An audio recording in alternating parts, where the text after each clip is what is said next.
नमस्कार, मैं doctor Sanjay Jain, associate professor गणित में सम्राट पृथ्वीराज चौहान राजकीय महाविद्यालय अजमेर में कार्यरत हूँ।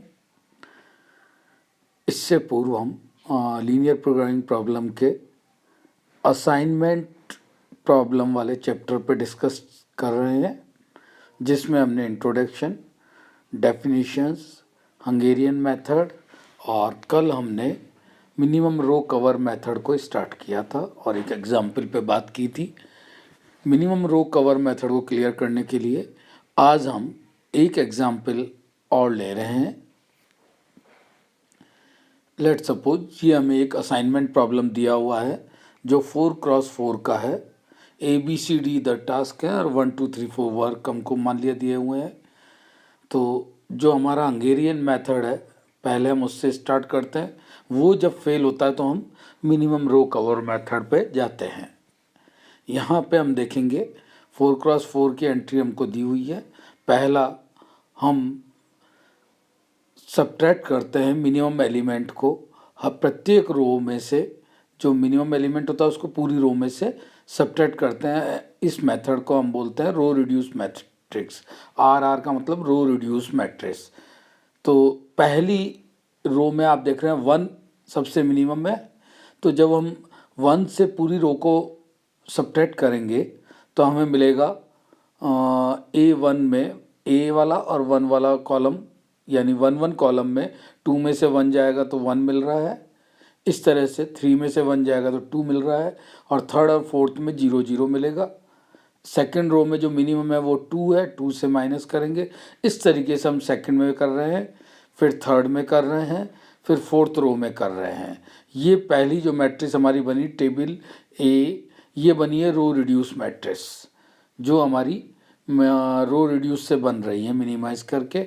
इसके बाद हम कॉलम रिड्यूस मैट्रिक्स ले रहे हैं। जो रो रिड्यूस मिली है उसके प्रत्येक कॉलम में से उस कॉलम का मिनिमम एलिमेंट, रो को हम हॉरिजॉन्टल कह सकते हैं, कॉलम को वर्टिकल कह सकते हैं। तो वर्टिकली हम देखेंगे तो पहले कॉलम में 1 मिनिमम है, हम माइनस कर देंगे पूरे कॉलम से। दूसरे कॉलम में 3 मिनिमम है, 3 माइनस कर देंगे हम। इस तरीके से 2 माइनस है दूसरे कॉलम में, तो 2 मिनिमम है तो 2 से माइनस कर दिया। तीसरे कॉलम में 1 मिनिमम है, 1 से हमने कर दिया।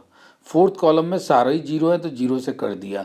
यहाँ जो एक बात हमको बड़ी अच्छी देखने को मिल रही है, जो ऑब्जर्व करने वाली है, कि आप देखिए पहली रो में चारों एलिमेंट 0 मिले हैं और इसी तरह से चौथे कॉलम में चारों एलिमेंट 0 हैं और रिमेनिंग सारे एलिमेंट में कोई भी 0 नहीं है। जैसा हमने पिछले एग्जाम्पल में देखा है असाइनमेंट प्रॉब्लम में, कि जब हम कॉलम रिड्यूस के बाद 0 असाइनमेंट पे जाते हैं तो 0 असाइनमेंट पे जाने के लिए हमें हर एक जगह 0 मिलना चाहिए, हर रो और कॉलम में, ताकि हम असाइन कर सकें। लेकिन यहाँ आप देखेंगे पहली रो में 1 को देते ही बाकी तीनों 0 क्रॉस हो जाएंगी। इसी तरह से कॉलम 4 में 1 0 को देते ही बची हुई तीनों 0 हो जाएगी। ओके, तो ऐसी स्थिति में हम बाकी BCD और फर्स्ट सेकंड थर्ड या फोर्थ में सबको 0 नहीं दे पाएंगे। तो यहाँ हमको देख के लग रहा है कि 0 असाइनमेंट संभव नहीं हो रहा है। ऐसी स्थिति में हमारा हंगेरियन मेथड फेल हो जाता है। इसको हम ऐसे भी समझ सकते हैं कि आगे के लिए हम पहचाने कैसे क्या करना है। जो इसके पीछे थ्योरी है उस पर हम आ रहे हैं।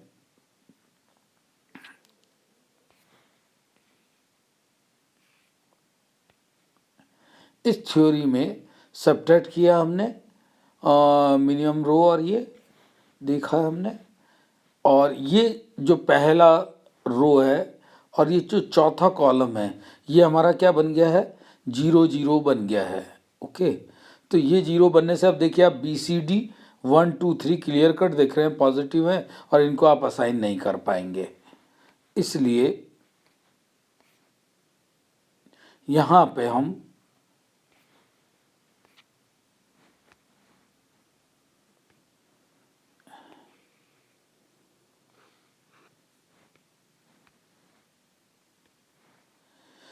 स्टेप थर्ड में drawing minimum number of horizontal row and vertical row to cover all zeros of the reduced table B।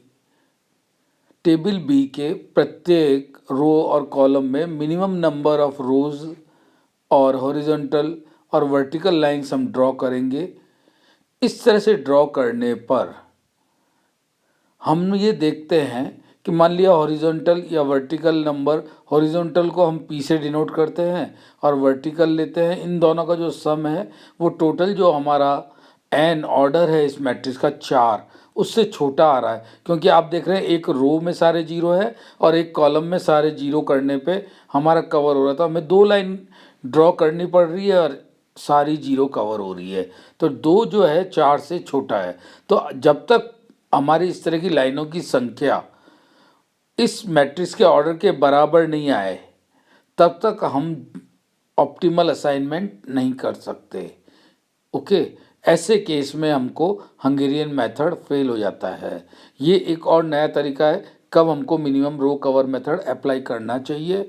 हम नंबर ऑफ रोज और कॉलम ड्रॉ करते हैं लाइन से और वो मिनिमम नंबर से कवर करते हैं, और क्या वो p बराबर n होता है क्या? अगर p बराबर n हो जाए तो हमारा ऑप्टिमल असाइनमेंट होगा, और p बराबर n नहीं होता है तो हमारा ऑप्टिमल असाइनमेंट नहीं हो पाता है।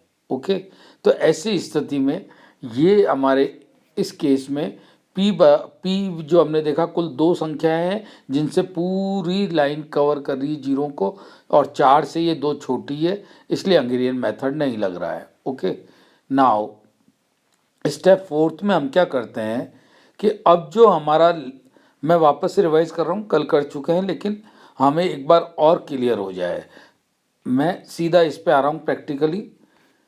ये जो हमारा है अनकवर्ड एलिमेंट 241 264 314, ये जो BCD और 1 2 3 कॉलम के जो एलिमेंट्स हैं ये सारे अनकवर्ड हैं, जो रो के नीचे नहीं आ रहे हैं, डॉटेड रो के नीचे। इनमें से हम सबसे मिनिमम एलिमेंट देखते हैं तो 1 और 1 आ रहा है B थर्ड में और D सेकंड में 2 जगह, तो 1 इज द मिनिमम एलिमेंट। हम इस 1 को सारे अनकवर्ड एलिमेंट में से सब्ट्रैक्ट कर देंगे। ओके, पहला काम ये रहता है, सारे मिनिमम अनकवर्ड एलिमेंट में से मिनिमम एलिमेंट को माइनस करेंगे। ये माइनस करने से होगा क्या, जब आप B थर्ड में 1 - 1 करेंगे तो एक जीरो की संख्या बढ़ जाएगी। इसी तरह से D2 में करेंगे 1 - 1 तो यहाँ भी एक जीरो की संख्या बढ़ जाएगी और 2 जीरो की संख्या बढ़ेगी, और इंटरसेक्टिंग पोजीशन कौन सी है हमारी, A4। यहाँ पे हम इस 1 को जोड़ देते हैं, जो मिनिमम एलिमेंट है वो जुड़ जाता है इंटरसेक्ट वाली पोजीशन पे, और बाकी एलिमेंट जो रो के नीचे आ रहे हैं वो एज सच रिमेनिंग रहते हैं। तो एक जीरो हट रहा है यहाँ पे और 2 जीरो ज़्यादा बन रहे हैं, तो नंबर ऑफ जीरोज की संख्या बढ़ रही है, जिसके वजह से हो सकता है हमें ऑप्टिमल असाइनमेंट मिल जाए। ओके, तो ये काम हम स्टेप 4 में यहाँ समझा रहे हैं कि मिनिमम लीस्ट एलिमेंट आप लोगे, उसको लीस्ट एलिमेंट को ये जो हमने अनकवर्ड एलिमेंट में से घटाएंगे, इंटरसेक्ट पे जोड़ेंगे और रिमेनिंग एलिमेंट एज सच रहेंगे। ये समझाने के लिए अब मैं दोनों टेबल C और D कंबाइंड नहीं ले रहा हूँ। अब आप देखें, जब मैंने C पे मिनिमम रो लगाया, मिनिमम एलिमेंट घटाया और इंटरसेक्टिंग पोजीशन पे ऐड किया तो मुझे D टेबल मिली है। अब इस D टेबल में क्या हुआ है कि मेरे पास 2 जीरो की संख्या बढ़ गई है। इनको जब मैं कवर करने जाता हूँ तो आप देखिए, एक पहली रो, दूसरी B को कवर करने वाला जीरो, तीसरी D को कवर करने वाला जीरो और एक चौथे कॉलम को कवर करने वाला जीरो। तो मिनिमम से मिनिमम रेखाएं जो हमको चाहिए जीरो कवर करने की वो हो गई है 4। टेबल D में देख सकते हैं आपने 4 डॉटेड लाइन हमने बनाई है। इन 4 लाइनों का मतलब क्या हो गया कि 4 लाइन हमको मिनिमम चाहिए इनके जीरोस को कवर करने के लिए, और जो इसका ऑर्डर है मैट्रिक्स का वो भी 4 है, तो 4 बराबर 4 हो गया, यानी P बराबर N। तो शायद अब हमारा ये संभव है कि इसमें हमारा ऑप्टिमल असाइनमेंट हो जाए। कई बार नहीं होता है तो हमको फिर एक बार मिनिमम रो कवर मेथड अप्लाई करना पड़ता है। तो ये हमारा नेक्स्ट प्रोसेस है, हॉरिजॉन्टल और वर्टिकल लाइन को कवर करके जब तक बराबर नहीं आ जाए वो ऑर्डर के मैट्रिक्स के, जब तक हमको ऑप्टिमल असाइनमेंट नहीं मिलेगा और हमें मिनिमम रो कवर मेथड लगाते रहना पड़ेगा। ओके, इसके बाद आप देखिए इस टेबल डी में जब हमने 4 कवर किए तो हमने देखा P बराबर n होने से, यहाँ P बराबर n दिख रहा है आपको, दैट इज P बराबर n। P बराबर n हो गया तो हमने 0 देना शुरू किया। जब हम पहली रो के पहले एलिमेंट को 0 दे रहे हैं तो ये 2 0 कट गए। क्लियर? वैसे हमको चलना चाहिए 0 जहाँ सिंगलटन हो, या रो या कॉलम में जहाँ सिंगलटन हो। उस असाइनमेंट के तरीके से अगर हम देखें तो यहाँ पर हमने देखा कि पहला कॉलम है जिसमें सिंगलटन 0 आ रहा है। ओके, रो में देखिए आप, पहली रो में 3 0 आ रहे हैं, दूसरी रो में 2 0 आ रहे हैं, तीसरी रो में भी सिंगल 0 आ रहा है और चौथी रो में 2 0 आ रहे हैं। इसी तरह से कॉलम में देखा हमने, पहले कॉलम में 0 सिंगल आ रहा है, दूसरे में 2 आ रहा है, तीसरे में भी 2 आ रहे हैं और चौथे में 3 आ रहे हैं। ओके, तो हम A1 से शुरू हो रहे हैं, उसको हमने 0 असाइन किया। तो ये इस चूंकि ए का काम हम अलॉट कर चुके हैं तो ए में और किसी को नहीं मिलेगा, इसलिए सेकंड और थर्ड वाली 0 को हमने क्रॉस कर दिया। ओके, फिर हमने देखा सिंगलटन 0 सी में है, सी को करेंगे आप, तो सी वाला जो फोर्थ कॉलम है उसको हमने अलॉट कर दिया। अलॉट करेंगे ये देखते हुए कि अलॉट हो रहा है या नहीं हो रहा है। देखिए आप यहाँ पे भी आपको देखने में मिलेगा कि सी वाली जो रो है उसको अलॉट नहीं कर पा रहे हैं आप, कर पा रहे हैं कि तीनों क्रॉस किए हैं, हालांकि ऐसा इसमें है नहीं, आपको सी फोर्थ देना पड़ेगा। ये गलती से क्रॉस लिखा है यहाँ पे, इसकी जगह एन सर्किल आएगा। तो सी को जब आप फोर्थ दे देंगे तो बी का फोर्थ और डी का फोर्थ वाला 0 कैंसिल हो जाएगा। तो हमने ए का फर्स्ट अलॉट कर दिया, सी का फोर्थ अलॉट कर दिया। जो आप देख भी रहे हैं यहाँ आंसर में सी का फोर्थ दिख रहा है, पर यहाँ टेबल में इन्होंने क्रॉस करके गलत किया है, इसकी जगह ये एन सर्किल होगा। ओके, फिर हमने जब ये कर दिया, अब हम बी और सी के सी अलॉट हो गया, डी के लिए जाएंगे। ओके, डी में एक 0 क्रॉस हो चुका है फोर्थ वाला, तो एक ही 0 बच रहा हम पे सेकंड वाला, तो हम डी के सेकंड को अलॉट कर देंगे।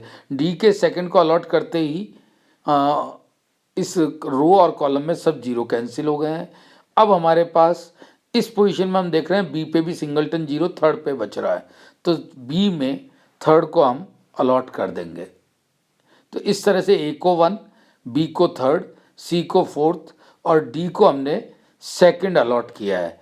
ये देखिए ए को 1, बी को थर्ड, सी को फोर्थ, डी को सेकंड, हमारा 0 असाइनमेंट अब पूरी तरह से अलॉट हो पा रहा है। अब हम ए के 1 की ओरिजिनल वैल्यू देखेंगे, दैट इज 2, जो शुरू में क्वेश्चन में दी हुई है। बी के थर्ड पे प्लेस पे वैल्यू दी हुई है 3, सी के फोर्थ पे दी हुई है 1 और डी के सेकंड पे ओरिजिनल वैल्यू दी हुई है 7।